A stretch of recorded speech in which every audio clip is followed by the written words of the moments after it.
O Evangelho como me foi revelado por Maria Valtorta, capítulo 505. No templo, uma graça obtida com a oração incessante e a parábola do juiz e da viúva. Valtorta descreve a visão do dia 27 de setembro de 1946. Novamente, Jesus está em Jerusalém. Uma Jerusalém de inverno ventosa e cinzenta. Margisian ainda está com Jesus e com Isaac. Conversando, eles se dirigem para o templo. Com os 12, falando com os zelotes mais do que com os outros, passam para a frente, tendo saudado a Jesus sem pararem.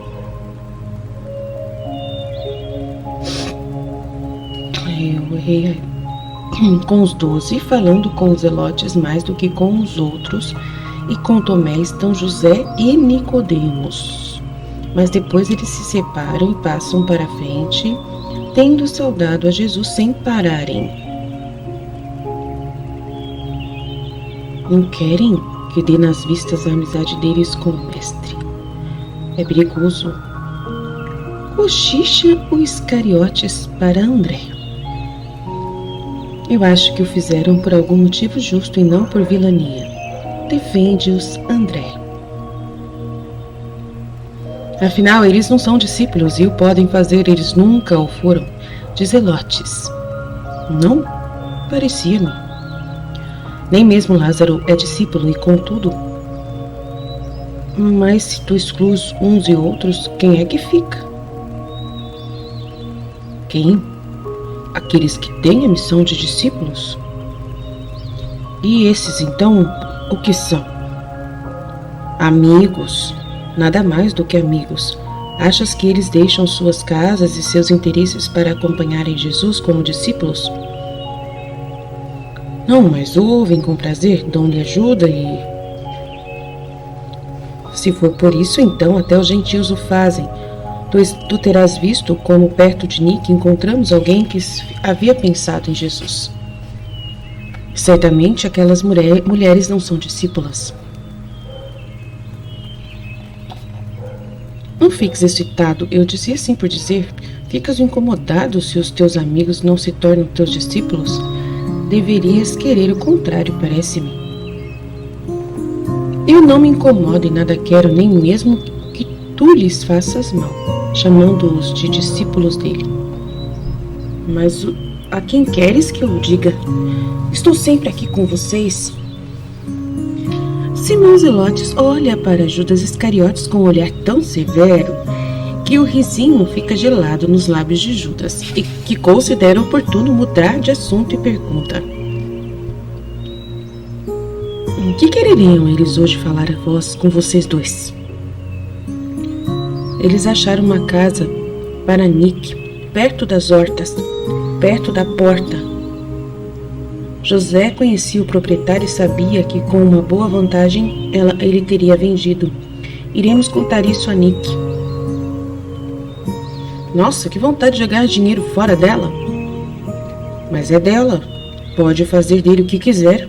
E ela quer estar aqui em Jerusalém perto do mestre. E assim fazendo obedece à vontade do seu esposo e ao seu coração.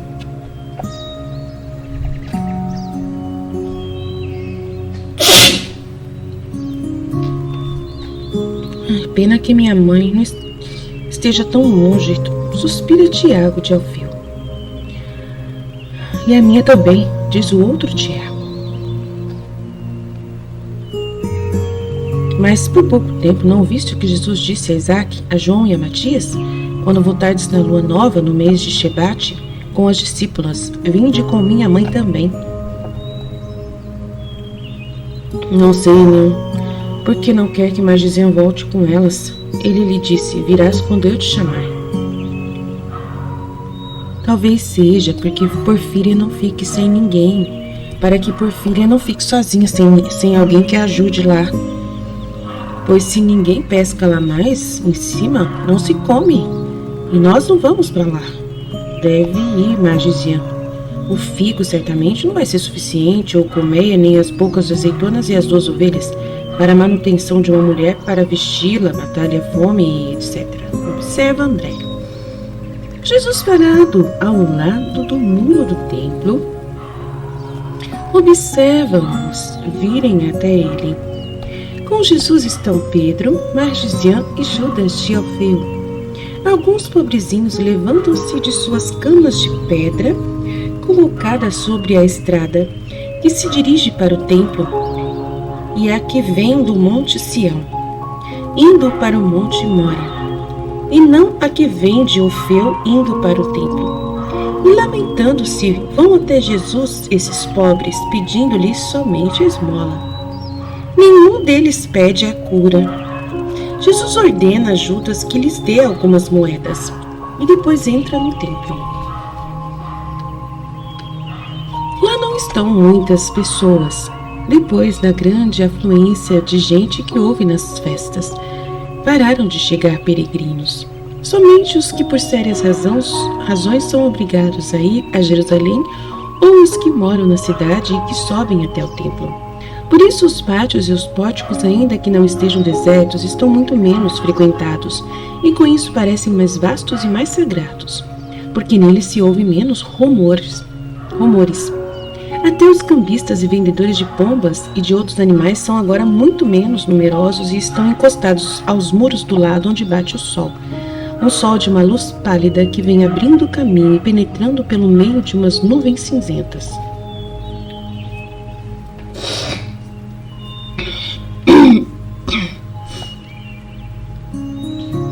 Depois de haver rezado no pátio dos israelitas, Jesus volta atrás. Vai encostar-se a uma coluna e fica observando e sendo observado.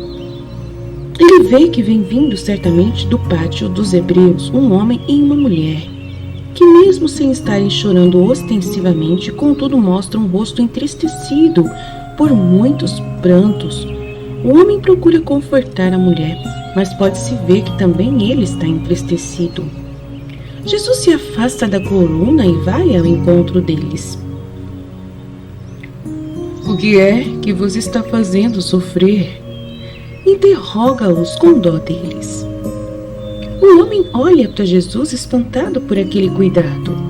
Talvez até lhe pareça indelicada a pergunta, mas o olhar de Jesus é tão doce que o desarma. Contudo, antes de dizer sua dor, o homem pergunta: Como pode um rabi interessar-se pelas dores de um simples fiel? Porque o rabi é o teu irmão, homem. Teu irmão no Senhor e te ama como ordena o mandamento. Teu irmão? Eu sou um pobre cultivador da planície de Saron, de perto de Doras, e tu és um rabi. A mulher afasta por um momento seu véu a fim de olhar para Jesus e sussurra ao marido: Conta a ele o caso, talvez ele nos possa ajudar. Rabi, nós tínhamos uma filha e por enquanto a temos ainda. E de um modo digno a demos em casamento a um jovem, que nos foi garantido por um amigo nosso que seria um bom marido. Há 6 anos que eles se casaram e de seu casamento tiveram 2 filhos. 2. Porque depois acabou-se o amor, a tal ponto em que agora o marido quer o divórcio. Nossa filha chora e vai se acabando. É por isso que dissemos que ainda temos porque daqui a pouco ela morrerá de dor. Nós tentamos tudo para convencer esse homem e já rezamos muito ao Altíssimo, mas nenhum dos 2 quis nos ouvir. Até aqui viemos em peregrinação por causa disso, e aqui nós estamos já faz um mês inteiro. Estamos todos os dias aqui no templo, eu no meu lugar e a mulher no dela. Nesta manhã, um servo de minha filha nos trouxe a notícia de que o marido foi a Cesareia para mandar-lhe de lá o libelo do divórcio. E esta foi a resposta que nossas orações receberam. Não fales, a mulher fala. Não fales assim, Tiago, suplica-lhe a mulher em voz baixa. E termina. O rabi vai amaldiçoar-nos como uns blasfemadores. E Deus nos castigará, é a nossa dor, ela vem de Deus. E se ela nos feriu, é sinal de que a merecemos. E termina com um soluço. Não, mulher, eu não vos amaldiçoo e Deus também não vos castigará. Eu vou-lo garanto. E assim como eu vos digo que não é Deus quem vos está causando esta dor, mas sim o homem. Deus o está, sim, permitindo para provar-vos e para provar o marido de vossa filha. Não percais a fé, e o Senhor vos ouvirá. Já é tarde, minha filha já foi repudiada e desonrada e morrerá. Disse o homem. Nunca é tarde para Deus, para o Altíssimo. E em um instante e pela persistência na oração, ele pode mudar o curso dos acontecimentos. Do copo até os lábios ainda há tempo para a morte enfiar o seu punhal e impedir que aquele que apressadamente queria levar o copo aos lábios não beba dele. E isto se faz por intervenção de Deus. Eu vos digo, voltai aos vossos lugares de oração e persisti hoje, amanhã e até depois de amanhã. E se souberdes ter fé, vereis o milagre. Rabi, tu estás querendo consolar-nos, mas neste momento já não se pode. Tu sabes disso, anular o libelo, uma vez que ele já foi entregue à repudiada. Existe um homem. Tem fé, é o que eu te digo. É verdade que não se pode anulá-lo, mas tenha certeza de que sua filha o recebeu? De Doras até a Cesareia, a distância não é grande. Enquanto o servo vinha vindo para cá, certamente Jacó voltou para casa e expulsou Maria. O percurso não é longo, mas tem certeza de que ele fez tudo? Uma vontade superior à do homem não poderá ter feito parar um homem, se Josué, com a ajuda de Deus, fez parar o sol? A vossa oração insistente e confiante, feita com um bom fim, não é uma vontade santa oposta à vontade perversa do homem? E Deus, visto que vós pedis uma coisa boa, a ele que é vosso Pai não vos ajudará a parar o doido em seu caminho? E Deus já não vos terá ajudado? E se o homem ainda teimasse em andar, poderia fazê-lo, se vós persistis em pedir ao Pai uma coisa justa? Eu vos digo, ide, rezai hoje, amanhã e depois, e vereis o milagre. Vamos, Tiago. O Rabi sabe, se ele nos manda ir e rezar, é sinal de que ele sabe que é uma coisa justa. Tem fé, meu marido.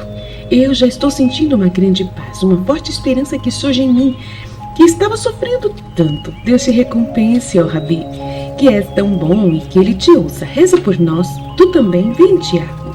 Vem e consegue convencer o marido, que a acompanha depois de haver saudado Jesus com a saudação hebraica de costume, dizendo: a paz esteja contigo, a qual Jesus responde com a mesma fórmula.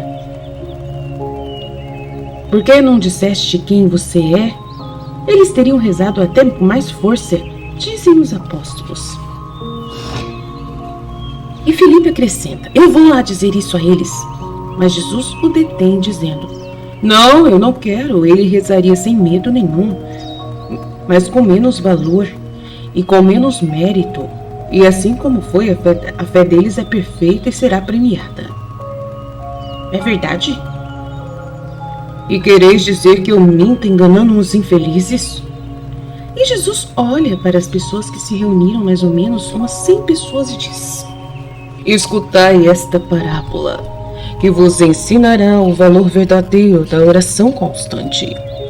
Vós sabeis o que diz o Deuteronômio ao tratar dos juízes e magistrados. Eles deveriam ser justos e misericordiosos, ouvindo com serenidade de espírito a quem a eles recorre, pensando sempre em julgar como se o caso que lhes é apresentado fosse um caso acontecido com eles próprios, sem levar em conta os presentes nem as ameaças, sem condescendência para com os amigos culpados e sem durezas para o que estão de mal com os amigos do juiz. Mas se são justos e justas as palavras da lei, não são igualmente justos os homens e não sabem obedecer à lei. Por aí se vê que a justiça humana é muitas vezes imperfeita, pois raros são os juízes que sabem conservarem-se puros da corrupção, misericordiosos, tão pacientes para com os ricos como para os pobres. para com as viúvas e os órfãos, como eles o são para com aqueles que tais não são. Em uma cidade havia um juiz muito indigno no seu ofício, que foi conseguido por meio de parentes muito influentes. Ele era extraordinariamente desigual em seus julgamentos, estando sempre propenso a dar razão ao rico e ao poderoso, ou a quem pelos ricos e poderosos era recomendado, ou então para quem o comprava com grandes donativos. Ele não temia Deus, escarnecia dos lamentos do pobre e de quem era fraco por estar este sozinho e sem as boas defesas. Quando não queria atender a quem tivesse tão evidentes razões de vitória contra um rico, a ponto de não poder dar razão a este de maneira alguma, fazia que expulsassem o outro de sua presença, ameaçando-o ainda de pô-lo na cadeia. E os presentes ao julgamento sofriam com suas violências, retirando-se de lá derrotados e resignados com a derrota, até mesmo antes que a causa tivesse sido discutida. Mas naquela cidade havia também uma viúva carregada de filhos, a qual devia ter a receber uma grande soma de um poderoso, por trabalhos feitos por seu falecido esposo.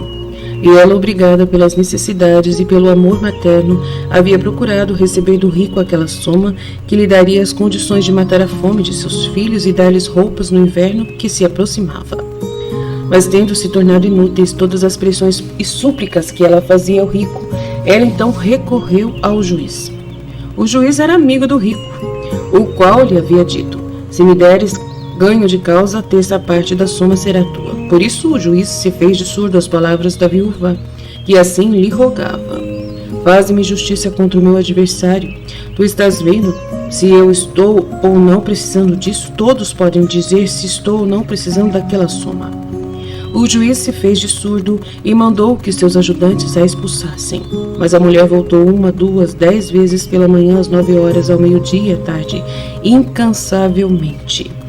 E o acompanhava pela rua gritando: faze-me justiça, meus filhos estão com fome e frio, e eu não tenho dinheiro para comprar farinha e roupas. Depois ela ia ficar esperando na soleira da casa do juiz quando ele voltava para casa e ia sentar-se à mesa com seus filhos. E a viúva gritava: faze-me justiça contra o meu adversário, porque eu estou com fome e com frio, e também os meus filhos. E entrava pela casa dentro até a sala de jantar e no quarto de dormir à noite, insistindo sempre como se fosse o grito de uma polpa: faze-me justiça, lembra-te de que a viúva e os órfãos são consagrados a Deus, e ai de quem os espezinhar. Faze-me justiça se não queres sofrer um dia o que nós estamos sofrendo. A nossa fome e o nosso frio, tu os encontrarás na outra vida se não fizeres justiça, infeliz de ti. O juiz não temia Deus nem temia o próximo, mas de ficar sendo sempre molestado, de ser feito objeto de chacota por parte da cidade inteira por causa da perseguição que lhe fazia a viúva, e de ser feito também objeto de censura de todos. De tudo isso já estava cansado. Por isso um dia ele disse a si mesmo: ainda que eu não tema Deus, nem as ameaças da mulher, nem em que pensam os cidadãos, contudo, para pôr fim a coisas tão aborrecidas a mim, eu vou dar ouvidos à viúva e farei justiça, obrigando o rico a pagar. Basta que ela não me persiga mais e saia de perto de mim. E tendo chamado o amigo rico, lhe disse: não é mais possível que eu te contente. Cumpre o teu dever e paga, porque eu não suporto mais ser molestado por tua causa. É isto. E o rico teve que desembolsar a soma conforme a justiça. Esta é a parábola. Agora aplicai a vós. Ouvistes as palavras de um iníquo. Para pôr um fim a tantos aborrecimentos, vou dar ouvidos à mulher. E era um iníquo. Mas imagine Deus, o Pai boníssimo, por acaso será inferior ao juiz mau? Não fará ele justiça àqueles filhos que o sabem invocar dia e noite? E será que os irá fazer ficar esperando a graça durante tanto tempo, até que a alma deles abatida cesse de rezar? Eu vos digo, ele lhes fará prontamente justiça, a fim de que a alma deles não perca a fé. Mas também é necessário saber rezar sem se cansar depois das primeiras orações. E é preciso saber pedir coisas boas. E ainda é preciso confiar em Deus e sempre dizer: seja feito aquilo que a tua sabedoria vê que para nós é útil. Tende fé, procurai saber rezar com fé na oração e com fé em Deus vosso Pai. Ele vos fará justiça contra os que vos oprimem, sejam eles homens ou demônios, doenças ou outras desventuras. A oração perseverante abre o céu e a fé salva a alma. seja lá qual for o modo como a oração for ouvida e atendida. Vamos! E se encaminha para a saída. Já está quase nos muros quando, levantando a cabeça para observar os poucos que o acompanham e os muito indiferentes ou hostis que o ficam olhando de longe, exclama com tristeza: mas quando o Filho do Homem voltar, encontrará ainda fé sobre a terra? E suspirando, envolve-se ainda mais no seu manto e vai caminhando com longos passos para o subúrbio de Ofeu.